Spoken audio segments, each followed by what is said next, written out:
చలిలో పేద తుని పిచ్చుక ఇద్దరు పిల్లలు. తుని పిచ్చుక వాళ్ళ ఊరిలో అందరికీ పొలాలు సొంతంగా షాప్స్ లాంటివి ఉంటాయి. చాలా ఆనందంగా ఉంటారు. తుని పిచ్చుకకి ఇద్దరు పిల్లలు, బుజ్జి పిచ్చుక విజ్జి పిచ్చుక. వాళ్ళనిద్దరినీ చూసుకుంటూ అటు పనికి వెళ్తూ చాలా ఇబ్బంది పడుతూ ఉంటుంది. తను మాత్రం బాగా పేదదవ్వడంతో రోజు కూలి పని చేసుకుని ఆ వచ్చిన డబ్బులతో ఇంటిని గడుపుతూ ఉంటుంది. తుని పిచ్చుకకి సరైన ఇల్లు కూడా ఉండదు. వాళ్ళ ఇల్లు బాగా పాతది, అలాగే పడిపోయేలా ఉంటుంది. అయినా కాని తప్పక ఆ ఇంట్లోనే తుని పిచ్చుక నివసిస్తూ ఉంటుంది. ఇక చలికాలం మొదలవుతుంది. ఇల్లు బాగా దెబ్బతినడంతో తుని పిచ్చుక వాళ్ళ ఇంట్లో బాగా చలి వేస్తుంది. తుని పిచ్చుక రోజు తన ఇల్లు ఎప్పుడు పడిపోతుందోనని తన ఇంటి గురించి భయపడుతూనే ఉంటుంది. ఇక రోజులానే తుని పిచ్చుక ఉదయాన్నే లేస్తుంది. బాగా చలిగా ఉంటుంది. ఆ చలిలోనే తనకి స్వెటర్ అవి లేక అలా వణుకుతూనే పని చేసుకుంటూ ఉంటుంది. ఇంట్లో పనులన్నీ పూర్తి చేసుకుంటుంది. అలా తెల్లవారుతుంది. అప్పుడే పిల్లలిద్దరూ లేస్తారు. బాగా చలిగా ఉంది. అవును బుజ్జి, వెళ్ళు, దుప్పటి కప్పుకో, లేదంటే జలుబు చేస్తుంది. అమ్మా, నువ్వు కూడా ఏదైనా కప్పుకో, లేదంటే జలుబు వస్తుంది. పర్లేదులే బుజ్జి, నేను పనికి వెళ్ళొస్తాను. మీరిద్దరూ అన్నం తినేయండి, త్వరగా వచ్చేస్తాను. ఎక్కడికి వెళ్ళొద్దు. ఇల్లు ఏమైనా పడేలా అనిపిస్తే బయటికి పరిగెత్తండి. సరే సరే, రోజు చెప్పేది కదమ్మా. సరేలే బుజ్జి, జాగ్రత్తగా ఉండండి. అలా చెప్పి తుని పిచ్చుక భయపడుతూనే పనికి బయలుదేరుతుంది. ఇక పిల్లలిద్దరూ ఇంట్లోనే ఆడుకుంటూ ఉంటారు. తుని పిచ్చుక పొలంలో పనికి వెళ్ళిపోతుంది. బాగా చలిగా ఉండడంతో అలా వణుకుతూనే పని చేస్తుంది. ఆ పొలం యజమాని మహిగ్రద్ద అక్కడికొస్తుంది. ఏంటి తుని అలా వణుకుతున్నావు? ఆయన ఇంత చలిలో ఏదో ఒక స్వెటర్ వేసుకోవచ్చు కదా. నా దగ్గర లేదండి, అందుకే. అయినా రేపటి నుండి మంచు బాగా ఎక్కువగా కురిసే అవకాశం ఉందంట. అమ్మో, అవునా? అయితే జాగ్రత్తగా ఉండాలి. మీ ఇల్లు అసలే బాలేదు, జాగ్రత్తగా ఉండాలి. మరి రేపటి నుండి పొలానికి రావద్దు, మంచు తగ్గే వరకు. ఈ రోజైనా వచ్చింది డబ్బులకేనండి. ఈ రోజు పని చేస్తే వచ్చిన డబ్బులతోనే ఇల్లు గడుస్తుంది. అవునవునులే, అది కూడా నిజమే. కొంచెం డబ్బులు ఎక్కువ ఇస్తానులే నీకు. నీకు కూడా ఇల్లు గడవాలి కదా, కానీ జాగ్రత్తగా ఉండండి. అలా చెప్పి మహిగ్రద్ద తుని పిచ్చుకకి కొంచెం ఎక్కువ డబ్బులు ఇస్తుంది. ఇంకా తుని పిచ్చుక ఇంటికెళ్తూ మధ్యలో సరుకులు కొనుక్కోడానికని కుహుబాతు షాప్కి వెళ్తుంది. ఏంటి తుని, ఎంత చలిలో స్వెటర్ లేకుండా అలా వణుకుతూ వస్తున్నావు? ఏం లేదు కుహు, రేపటి నుండి మంచు ఎక్కువగా కురిసే అవకాశం ఉందంట కదా, అందుకే పని నుండి ఇంటికెళ్తూ సరుకుల కోసం ఇలా వచ్చాను.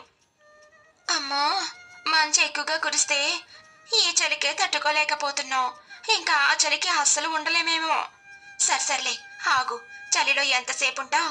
సరుకులు తొందరగా కట్టిస్తాను, వెళ్ళిపోదువు. అలా ఇద్దరు మాట్లాడుకుంటూ ఉండగానే కుహుబాతు తొందరగా సరుకుల్ని కట్టిస్తుంది. వాటిని తీసుకుని తుని పిచ్చుక ఇంటికెళ్ళిపోతుంది. పిల్లలిద్దరూ ఆ చలికి దుప్పట్లు కప్పుకొని కూర్చొనుంటారు. వచ్చేసావా? ఈరోజు నువ్వు తొందరగా వచ్చేసావు.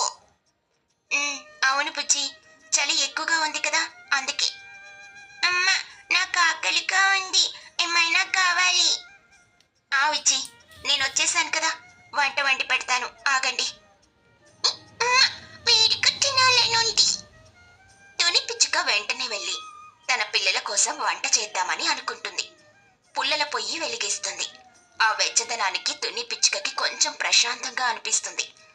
బుజ్జి పిచ్చుక విజ్జి పిచ్చుక ఇద్దరిని పిలిచి పొయ్యి దగ్గర కూర్చోబెడుతుంది. అమ్మయ్య, వెచ్చగా ఉంది. అవును, ఇప్పుడు ప్రశాంతంగా ఉంది. ఇలానే రోజు వెచ్చగా ఉంటే బాగుండేది. అవునమ్మా, నీకు కూడా బాగుంది కదా. అవును బుజ్జి, బాగుంది. ఇప్పుడు మీరు కాసేపు ఆడుకుంటూ ఉండండి, ఈలోపు వంట అయిపోతుంది. సరేనమ్మా, అలానే చేద్దాం. ఇక పిల్లలు అక్కడే కూర్చొని ఆడుకుంటూ ఉంటారు. తుని పిచ్చుక వాళ్ళ కోసం చకచక వంట చేస్తూ ఉంటుంది. పిల్లలు సరదాగా ఉండడం చూసి చాలా ఆనందపడుతుంది. వంట చేయడం పూర్తయ్యాక భోజనం చేసి ప్రశాంతంగా పడుకుంటారు. అలా ఆ రాత్రి బానే గడుస్తుంది అనగా మంచు మొదలవుతుంది. తుని పిచ్చుక వాళ్ళ ఇంటికున్న కన్నాలలో నుండి మంచు లోపలికి వెళ్తూ చలి బాగా ఎక్కువగా అయిపోతుంది. చలి బాగా ఎక్కువగా ఉందమ్మా. మంచు మొదలైంది పుచ్చి, ఇంకా అలానే ఉంటుంది. అమ్మా, నాకు బాగా చలిగా ఉంది. ఈ దుప్పట్లు కప్పుకోండి.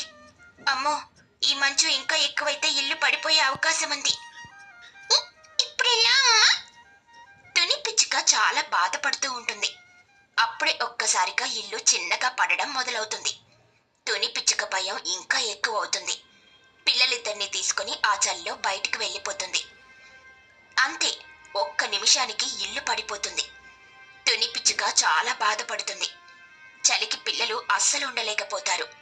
బాగా ఏడుస్తూ ఉంటారు. అయ్యో, ఏడవకండి. ఇదిగో ఈ దుప్పట్లు కప్పుకొని అలా చెట్టు కింద కూర్చుందాం పదండి. అలా తుని పిచ్చుక తన పిల్లల్ని దగ్గరికి తీసుకుని దుప్పట్లు కప్పి ఆ చలిలోనే చెట్టు కింద కూర్చుని ఉంటారు. అలా బాగా తెల్లవారుతుంది.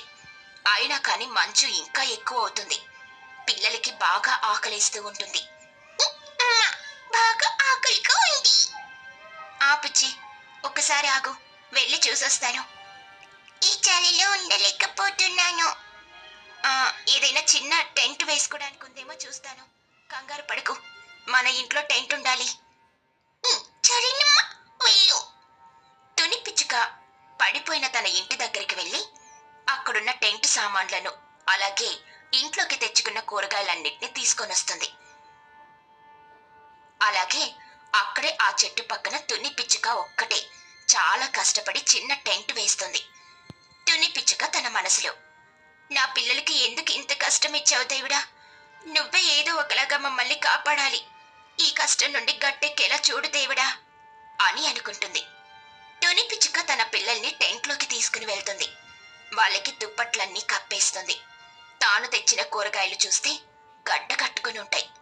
పిల్లలు, మీరిక్కడే ఉండండి, నేను మనకి వంట ఏర్పాటు చేస్తాను. బాగా ఆకలిగా ఉంది. కాసేపు ఓపిక పట్టండి పుచ్చి, వంట చేసేస్తాను.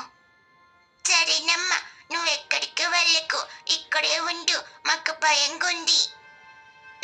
సరే విచ్చి, ఇక్కడే ఉంటాను. దానితో తుని పిచ్చుక తన దగ్గర ఏ స్వెటర్ లేకుండానే ఆ చలిలో వణుకుతూ బయటికి వెళ్తుంది. అక్కడున్న కొన్ని రాళ్లు తీసుకుని వస్తుంది. అక్కడ పెట్టి దానికోసం పుల్లలు వెతుకుతూ ఉంటుంది. అన్నీ కూడా తడిగా ఉంటాయి. కొన్ని అక్కడక్కడ దొరికిన పుల్లల్ని తీసుకుని తుని పిచ్చుక పొయ్యిని వెలిగిస్తుంది. ఆ చలికి మంట వేసినా సరిగ్గానే ఉండదు. ఆ ఉన్న మంటలోనే గడ్డ కట్టిన కూరగాయల్ని కరిగిస్తుంది. ఆ మంట ఉండడంతో పిల్లల్ని కొంచెం వెచ్చగా ఉంచడానికని చూస్తుంది. ఇప్పుడు కొంచెం చలి తగ్గిందమ్మా. పుచ్చి, ఇక వంట చేసేస్తాను. ఇలా ఇక్కడే ఎన్ని రోజులు ఉండాలమ్మా? ఇల్లు పడిపోయింది కదా విచ్చి, ఈ మంచు తగ్గితే చాలు, బాగుంటుంది. ఎప్పుడు తగ్గుతుందో ఏంటో. తగ్గిపోతుందిలేండి, టెంట్లోనే ఉండండి. తుని పిచ్చుక అలా వంట పూర్తి చేస్తుంది. పిల్లలు ప్రశాంతంగా భోజనం చేస్తారు. ఇక ఆ చలికి టెంట్లోనే ఉంటారు. చలికి పడుకోవడానికని ఉండదు. తుని పిచ్చుక వణుకుతూనే అలా పిల్లల్ని చూసుకుంటూ ఉంటుంది. తన పిల్లల బాధ చూసి ఏడుస్తూ ఉంటుంది. అలా ఆ రోజు రాత్రవుతుంది. చలి ఇంకా పెరిగిపోతుంది. తుని పిచ్చుక తన మనసులో, అమ్మో, ఈ చలికి నేనే ఉండలేకపోతున్నాను. ఇంకా పిల్లలు ఎలా ఉంటారు? ఇలా అయితే వాళ్ళకి ఆరోగ్యం పాడవుతుంది. ఏదో ఒకటి చెయ్యాలి. దేవుడా, రేపు ఉదయం అయ్యేసరికి కొంచెం మంచు తగ్గేలా చూడు అని అనుకుంటుంది. తుని పిచ్చుక తన దగ్గరున్న అన్ని చిన్న చిన్న గుడ్డలను పిల్లలకు చలి వెయ్యకుండా వాళ్ళకి అడ్డుగా పెడుతుంది. అలా ఆ రాత్రి చాలా ఇబ్బందిగా గడుస్తుంది. ఆ తర్వాత రోజు ఉదయం తుని పిచ్చుక లేచేసరికి చిన్న ఎండ వస్తుంది. దానితో మంచంతా కరుగుతూ ఉంటుంది. చలి తగ్గుతుంది. తుని పిచ్చుక చాలా ఆనందపడుతుంది. బద్ధకపు దయ్యం. పక్షులందరూ ఆవులను